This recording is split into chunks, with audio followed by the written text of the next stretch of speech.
C'est l'histoire d'un faux bug qui a enflammé le net et les médias cette semaine. Tout débute sur Facebook lundi dernier vers 14 h. Des internautes pensent à tort que leurs anciens messages privés, datant d'avant 2009, s'affichent sur leur page publique. Ces messages apparaîtraient ici, sur ce que l'on appelle un mur, l'espace qui permet de communiquer entre amis. Bon je confirme, il y a bien des messages perso qui s'incrustent dans la timeline. Des messages très intimes pourraient être lus par tous les utilisateurs. Grosse parano sur le net. Et rapidement, la rumeur enflamme Twitter. Merci au bug Facebook de m'avoir montré que mon ex m'avait encore plus trompé que ce que je pensais. Très vite, les médias relayent ces craintes. Julie Mandel est la première journaliste à s'inquiéter. En quelques heures, elle recueille des centaines de témoignages. Mais aucune preuve formelle qu'il s'agit bien de messages privés publiés sur des comptes publics. Facebook n'a pas encore donné sa version des faits. Mais il faut faire vite. Son journal, Métro, allume la flamme et publie quand même un premier article. Il nous a semblé important de tenir informée la communauté Facebook. On n'a fait que relayer ce qui circulait déjà et ce qui enflammait déjà Facebook finalement. On n'a pas voulu créer le buzz. Cet article est très vite repris par 20 minutes, Le Monde et Le Point. Le soir, les télévisions commencent à diffuser la fausse information. Ce n'est pas vraiment un bug, c'est plutôt une catastrophe. Et cette petite bombe se niche dans le journal Facebook des utilisateurs le plus souvent entre les années 2007 et 2009. Sauf qu'entre-temps, Facebook a démenti la thèse du bug dès 20 h. Le site publie ce communiqué. Facebook affirme qu'il n'y a eu aucune faille dans la sécurité des données des utilisateurs. La thèse du bug s'effondre, mais l'incendie médiatique est pourtant loin d'être éteint. Le lendemain matin, les journaux continuent de relayer la rumeur. En cause, des anciens messages privés datant de 2007, 2008 ou 2009, apparus sur les profils publics, un cas flagrant de violation de la vie privée. Et les médias ne sont pas les seuls à alimenter la théorie du bug.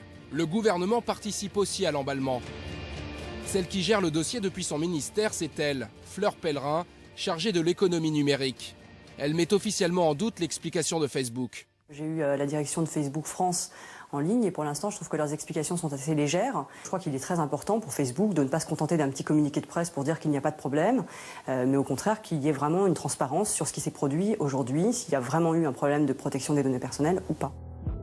La ministre conseille même aux supposées victimes de porter plainte et demande à la CNIL d'enquêter. Alors que s'est-il vraiment passé si la thèse du bug est fausse ? La rumeur est en fait partie d'internautes qui ont tout simplement oublié la manière dont ils s'exprimaient sur Facebook il y a quelques années. Car depuis sa création en 2006, le site a fréquemment changé de visage. Voilà à quoi ressemblait Facebook ancienne génération. La page d'accueil ne conserve que les messages les plus récents. Sur le nouveau Facebook, un calendrier est apparu. Il permet de remonter dans le temps et de lire ses anciens messages publics. Autre évolution, à ses débuts, le site était beaucoup plus confidentiel, les groupes d'amis moins nombreux et les conversations plus débridées.